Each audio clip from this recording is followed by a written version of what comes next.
আসসালামু আলাইকুম দর্শক, যে আজকে কথা বলবো আসলে হেয়ার কাট ইস্যু নিয়ে। হেয়ার কাট আসলে কত দূর বা কি আপডেট আছে, বা আসলে কোন কোন অ্যাকাউন্ট গুলো হেয়ার কাটের আওতাধীন, বা কোন কোন অ্যাকাউন্ট গুলো আসলে হেয়ার কাটের আওতামুক্ত। আসলে হেয়ার কাট দিয়ে মানুষের ভিতরে অনেক আতঙ্কিত, বা অনেক কাস্টমার বা অনেক আমানতকারী অন্যান্য বিষয়গুলো নিয়ে যতটা আতঙ্কিত না, কিন্তু হেয়ার কাট ইস্যুটা নিয়ে কাস্টমার দেখলাম যে অনেক বেশি আতঙ্কিত বা অনেক নেগেটিভ। আসলে হেয়ার কাটের ঘোষণাটা আসার পরে এই 5টি সমৃদ্ধি ব্যাংকের যে কাস্টমার ছিল তারা আসলে আতঙ্কিত হয়ে পড়েছে যে আসলে হেয়ার কাট করলে আবার যে পূর্বে আমরা প্রফিট যেগুলো পেয়েছিলাম সেগুলো কেটে নিবে কিনা। আমি আপনাদের কাস্টমারদের আশ্বস্ত করতে চাই যে আসলে হেয়ার কাট ইস্যুটা নিয়ে এত বেশি আতঙ্কিত হওয়ার দরকার নাই। যেহেতু প্রত্যেকটা ব্যাংকে বিভিন্ন আমানতকারীগণ প্রশাসক স্যারদের কাছে বিনীতভাবে অনুরোধ জানিয়েছেন, এবং প্রশাসক স্যারেরাও বাংলাদেশ ব্যাংক বা আমাদের কেন্দ্রীয় ব্যাংকের কাছে এই বিষয়টি অবহিত করেছেন যে আসলে কাস্টমারগণ হেয়ার কাটের ইস্যুটা বাতিল চাচ্ছেন বা হেয়ার কাট যে বিষয়ে আতঙ্কিত।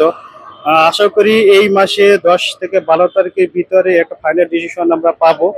এবং আমরা যেটা আশাবাদী যে ব্যাংক যেহেতু কাস্টমার বা আমানতকারীদের নিয়েই চলে, কারণ আমানতকারীরা ব্যাংকে টাকা রাখে, সেই টাকা ব্যাংক আবার ইনভেস্ট করে আমানতকারীদের প্রফিট দিয়ে থাকে বা ব্যাংকও চলে। এইভাবে আসলে ব্যাংকের বিজনেসটা আসলে চলে। এবং বিভিন্ন আমার কাস্টমার আছেন যারা এক্সপোর্ট ইম্পোর্ট করেন, সেটার আপনার প্রফিট মার্জিন দিয়েও ব্যাংক চলে। তাহলে এই যে হেয়ার কাট ইস্যুটা যে যতটা আতঙ্কিত কাস্টমার, এবং সকল ধরনের কাস্টমাররাই এটা নিয়ে আতঙ্কিত। আসলে আমি এই জন্য ক্লিয়ার করতে চাই যে আসলে যাদের 24 সাল বা 25 সাল, 2 ইয়ারের কথা তো বারবার আসতেছে হেয়ার কাটে। এখানে ব্যাপারটা হলো, যেমন আপনার 24 সালে এমআইএস ছিল বা এমটিডিআর ছিল, বা এই এমটিডিআর আপনি 25 সালে এসে ক্লোজ করেছেন। যেমন সাপোজ ধরেন আপনি 24 সালে পুরা এমটিডিআর ছিল বা এমআইএস ছিল, আপনি 25 সালে জুন মাসে এটা ক্লোজ করছেন। ক্লোজ করার পর আপনি জুলাই মাসে আবার এমটিডিআর করছেন বা নতুন করে এমআইএস করছেন। আপনার কিন্তু ওই যে পুরা 24 সালে যে প্রফিট পেয়েছেন এখান থেকে কিন্তু হেয়ার কাট হবে না। আবার 25 সালে যে আপনি জুন পর্যন্ত যে প্রফিট পেয়েছেন এখান থেকেও কিন্তু আবার পুরো আপনার হেয়ার কাট হবে না। এমন অনেক কাস্টমার বাবা বলতেছেন যে আমি তো 24 সালে এমটিডিআর ছিল আমার, আমি 25 সালে এসে ক্লোজ করছি, তাহলে কি আমার 24 সালে যে টাকাটা আমি প্রফিট নিয়েছি সেই টাকাটা কি এখন আমার প্রিন্সিপাল থেকে কেটে নেওয়া হবে?